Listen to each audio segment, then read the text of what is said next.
Next, Yes, thank you. Nerds Gone Rogue favorite, Casey McHale. All right, Guys, Casey. how do you feel about previews and pre-release content in general?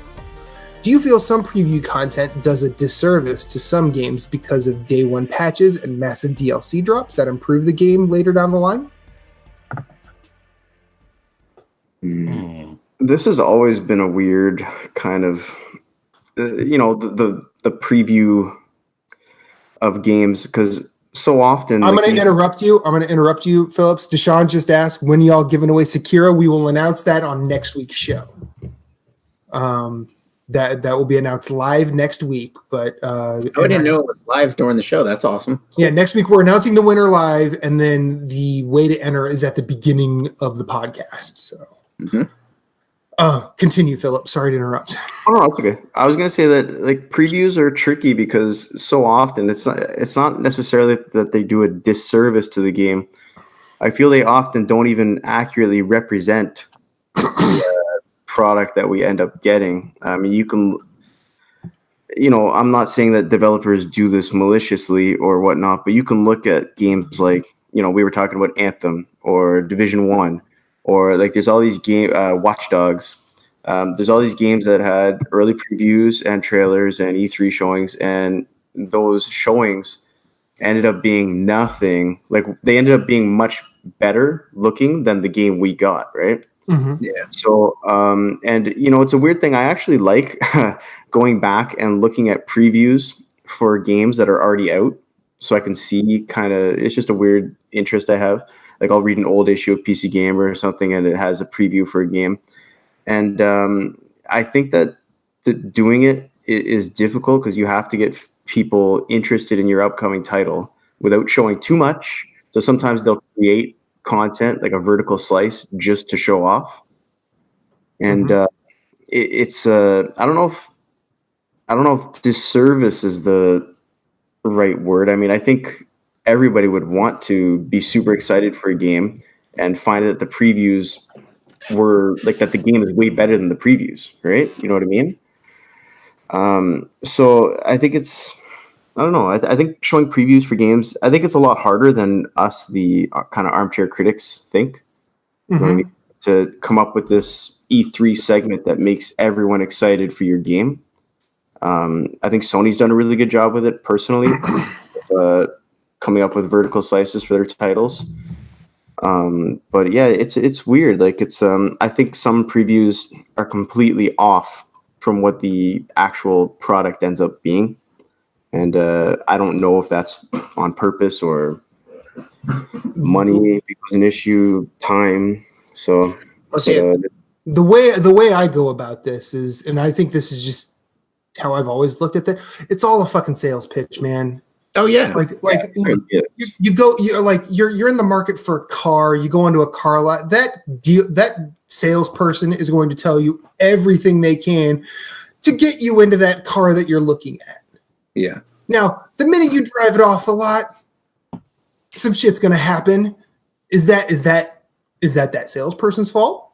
Not really, unless it's like a used car. And I mean, there are ways to analyze that, but E3, vertical slices, all of that is to generate excitement, both on our behalf and on the behalf of the shareholders, the people that are putting money into those companies.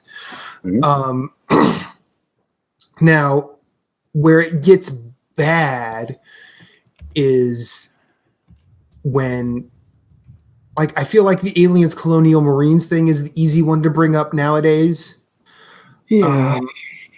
People bring up Dark Souls 2 in that just because that was a definite downgrade, but also that game was not changed from when they announced. In fact, From Software, I think, came out and said the torch mechanic was actually kind of too unforgiving for them. So they wanted to basically make sure people could not safely, but like could get through the game without fucking killing themselves. And then I think there's some that definitely deliberately mislead people. Sony definitely. was guilty of this with Resistance. Well, no, not Resistance. Killzone. Killzone. It was Killzone. Like that one was just completely misleading. And then I think there's other ones. So with Crackdown 3, for example, some of the early previews, they were showing the destruction. And one of the developers was shooting at a wall and showing how you could shoot out a shape in the wall. Mm-hmm. And that once you removed all that material, that piece of the wall would fall out and everything. And then they show the final game, and the destruction level is nowhere near what they showed in those early previews. Mm-hmm. Was that on purpose or like designed to mislead you? I don't know, but it's certainly not. Like the preview was way more advanced than what the end of product ended up being. Yeah, I mean, Phil Spencer did come out and say that tech they scaled it back and they shouldn't have shown it because that was not a it wasn't the message that he wanted to send about that game. And I think he came out and apologized about how Crackdown showed originally versus what came out. But I'm not picking on Crackdown. I know. Example of where like a game is previewed and it looks amazing. They show this like incredible tech, and then the final product ends up being nowhere near what they showed, right? So yeah. Well, I mean, and then you could bring up No Man's Sky too. Oh my gosh, the Jurassic Park trailer is hilarious. Yeah, but I mean, but see, No Man's Sky is a weird one. Not only because it was mismessaged by Hello Games, because basically it was mismessaged. I don't think maliciously. I don't think they came out and said, "Yeah, if we tell them that it's going to have all this, everybody will buy our game," and then we could just lie to them.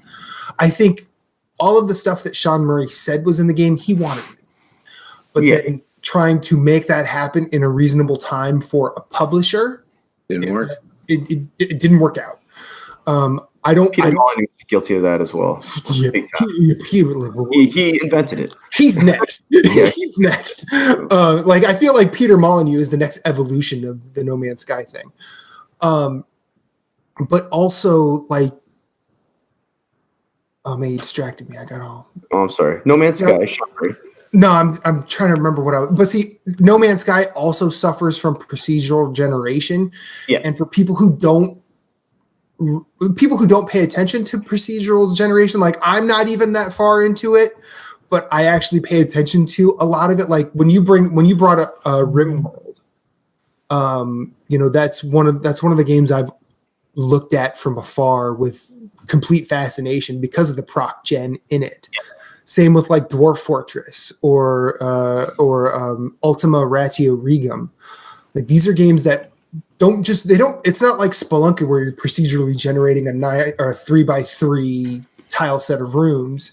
They're procedurally generating like worlds, cultures, religions, NPCs, like everything. So and knowing like how far those games have come, and they're still nowhere near the kind of graphical intensity that No Man's Sky is.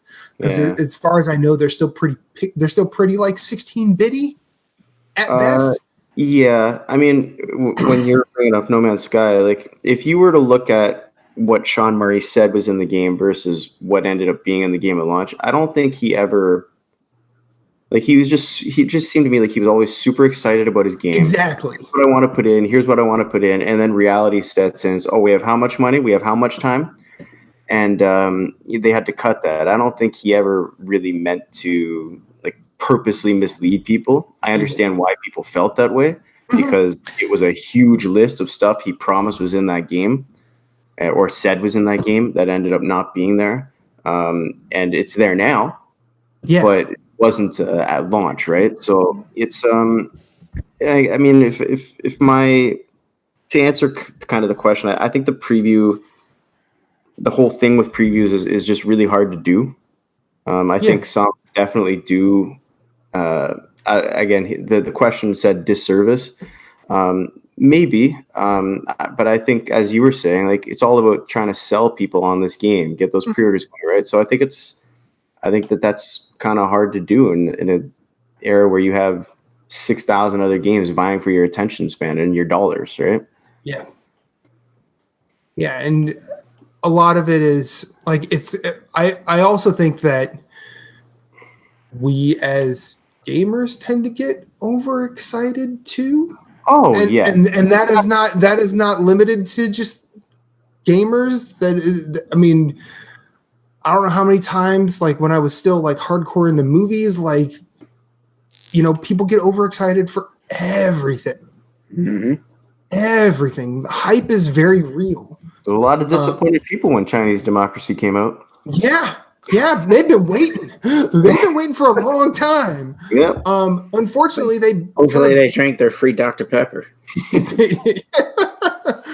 But like you, it's also like that's why I've gone to great lengths to like not play demos, to not, you know, get overexcited. Like if I'm in on a game that I know I'm going to buy, I'm done looking at content for it. Yeah. Like that way I'm not getting.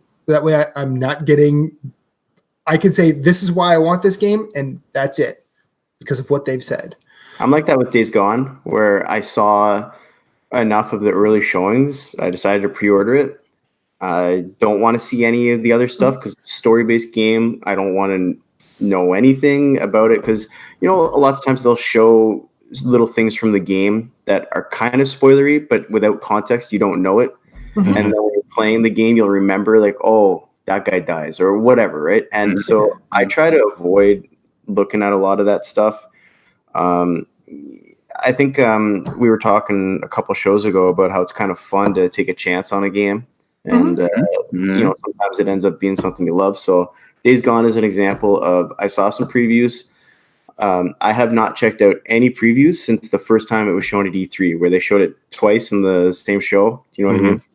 I have not looked at it since then. I decided this looks fun to me as someone who likes zombie games and like The Last of Us. Looks cool. I'm in. I don't want to see anything else for it. Yeah, I agree. The preview's coming out for that right now though, because the embargo was lifted, the preview embargo. Yeah. I mean, no spoilers or anything from them, but like, seems pretty positive. Which I'm not hearing a lot of negative. Really? I've heard a lot of positive things. I've seen all positive, like a lot of from the stuff that I've seen, the headlines anyways, a lot of people saying they've really improved this game from the last time I played it. And I've avoided reading them, but in terms of the headlines I've seen, they've all been positive that, you know, from my limited scrolling for it. So okay. I'm kind of with you there, Phillips, though, because I kind of want to play it, like just from what I've been hearing and stuff. I want to play it, but I haven't really I didn't dive deep into the Game Informer cover story or anything. I didn't watch videos on it or anything. I just I don't know, man. So. Moose, your thoughts? I think sometimes I've found, like, as I gotten older, I try and control the hype, and I've done a better job of controlling the hype. Just because disappointment can be soul crushing. But that's like in life in general. But like video games, like Watch Dogs, you look at what they showed originally and then what the game came out. And in all honesty, a lot of the developers are probably just trying to put out the best game possible they can for you. And they just throw it on a PC, try and get those pre-rendered graphics, all that prettiness. And it's like, there's no way this is going to run on current gen consoles. Yeah. No. Isn't there a patch? Someone put out a mod for Watch Dogs which makes it actually run on PC like it was supposed to run in the demos. I think Watch Dogs 1 was kind of a victim of that's. They weren't quite sure what the specs were going to be for the next gen consoles. Yeah, and that's it ended up being unrealistic for that game at that level to run on this hardware. Yeah, with the CPU, the Jaguar CPU that's in these systems. So, you know, I don't think it was necessarily malicious. A lot of people do. It didn't run very well on Wii U. I'm going to let you know that right now. I'm not alone in that case. Well, I feel like it's just like previews sometimes it's good, sometimes it's bad, and it's almost like getting to the point where you're like taking chances on previews. I took a chance on the Neo alpha, got it in the alpha, was in the beta, loved the game, pre-ordered the game, loved the game. I'm not saying I was disappointed by No Man's Sky. I enjoyed what I played of it, but I tried to temper my hype with that. But now, hell, if you go out there, like Phillips, we've had this conversation when No Man's Sky came out, and you're like, man, I'm just going to wait, see what happens. Right now is the time to buy the game. Oh, yeah.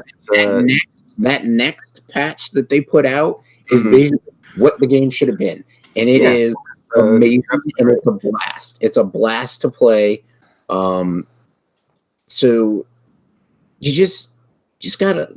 It's hard not to get excited about some stuff. Like I'm pumped for Division 2, and it's hard not to get excited for that. But for me, my expectation is just give me more Division 1 with a refinement, with a couple. Give me some quality of life upgrades, but then also give me end content that's meaningful to me. Don't just give me Dark Zone, and then I'm like, well, I don't want to play Dark Zone because this guy's done nothing but played for a week straight. I don't have time to play it 9-10 hours a day every day for a week to get that gear. And so you put me in a game with him and he's whooping my ass, and I'm like, this is not fun.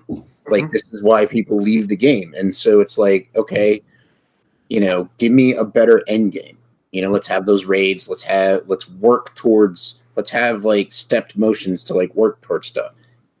If you want an MMO, look at WoW and try and make that work. But I think previews can be good, but also previews can be bad. Like, you can't bring up WoW without me asking, are you going to be playing this with me anytime soon? Because WoW Classic's coming out, man. I know. I want to play WoW Classic. Although I cannot imagine playing a Paladin prior to the Burning Crusade fixes. Oh, God. It's going to be so good. A DPS Paladin? No. And you're talking about you got to wear the dress if you want to heal as the Paladin back. Yeah, the dress was the best. Oh, yeah. It's going to be good, man. So what a bunch of nerds. Yeah. It's almost like it's the name of the show. Anyway. Speaking of wearing dresses, in Dark Souls, I will be a character that wears a dress and carries a gigantic fucking sword. It's great. Especially if they make that Dark Souls MMO or Battle Royale one. Yeah, that would be like I would let that I would play that and I would see what they do with that formula, but I don't think it's gonna happen. That would be, if they could somehow get that working, like Dark Souls with 100 people playing on that map, like that would be unbelievable. That would be brutal, man. I mean, Oh man, I can't even imagine the like lag. how difficult that. Yeah, the lag And basically. just Like, dudes how- like rolling like crazy. It's a pain in the ass when you have you're like just gonna see all these lag stabs happen at once. Oh, it'd be good. you just have a problem with like freaking one invader, yet alone having multiple hundreds. Whatever. Casey also mentions like day one patches and DLC and everything. I just like to address that like DLC day one DLC tends to be a fucking misnomer a lot of the time. Yeah. Like I remember when Evolve came out, and and I think I was one of maybe the 10 people that actually liked Evolve. But there were a lot of people just railing on it about DLC. And I'm like, what DLC is there? And so I went looking for it, and all it was cosmetic stuff that you could pay for. And I think what was it? Was it Boogie 2988 or whatever? Yeah, And, like he made like a 25-minute video just going off about how this was terrible. I'm like, no, that's actually not terrible, because I feel like that's kind of where games are going. Like they're gonna have a lot of cosmetic shit that you could just buy. cosmetic shit doesn't bother me. What bothers me is if I pre-order a game Mhm. and they're like, pre-order the special edition, you get this mission on day one. Like I don't like Oh yeah, that. that's bullshit. That's That some I don't like because I'm already buying your game This content is clearly made, ready to go. Like charge me more for it if that's how much the game is, then just charge me that for the game. Like, you know what I mean? Like, if you guys have to raise game prices, okay, but like I don't like having to buy the game in chunks. Right? Yeah, and then Deshaun brings up that character from Mass Effect 3 who was only in it if you pre-ordered. Yeah, it's Javik, I think it was, or Jarvik. Yeah. It was budgets are so expensive now. Like to make a AAA title, the budget is so astronomical, and the game prices have not gone up. So it's, you know, obviously they need to make money somehow, but if that means that games are $70, make them $70. And I don't have, you know, like it's just. I mean, it's hard. I'm not in the nitty gritty of the business side of it, so. Yeah. You know, a lot of things are going to, okay, like I do the EA Premier service where you subscribe for a year. Like I don't own any of these games, but I get everything for free. I don't have to pay for any DLC or the games or anything, right? So I mean, EA are definitely going that route. Like they are pushing people hard, at least on PC. It seems like Xbox is trying to move that direction too. Yeah. So I mean, it's it's weird. Like especially for us who've been playing games a long time, like it's changing a lot for sure. And you know, I just don't like being gouged, basically. Yeah. Right? Do you feel there's going to be a crash soon?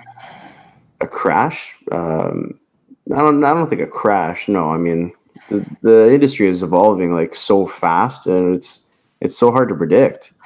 Because I don't feel like EA and Activision can sustain. Like they constantly want these life as service, you know, these games as service type. Well, and I think Activision is in a worse shape than EA because EA at least has their sports games, which kind of keep them. The Star Wars game that's coming out is apparently just a single player game. They're showing that in April. What's it? Respawn's game. Yeah, Fallen Order. Yeah, I don't think a crash will happen. At least not in the way that we're associating, because there's not a lot of people just putting out shovelware out anymore. Like there are games that come out and they're bad. Fine, we can all admit that.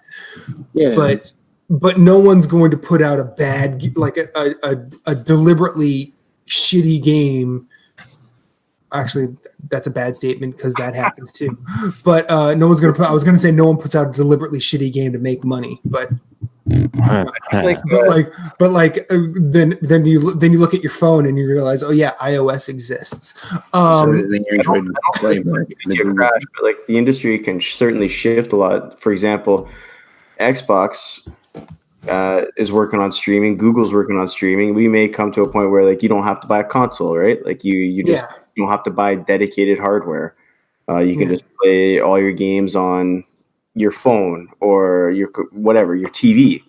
Yeah, my TV has an app in it. Built in to your TV. You just have a Bluetooth controller and you play that way. So I think like the industry will change, and those who don't adapt die. Like that's what's going to happen. I still feel like moving towards a streaming service relies significantly on our shitty ass infrastructure. The U.S. doesn't have good enough infrastructure for it to be widely adopted yet. Yeah, that's the problem.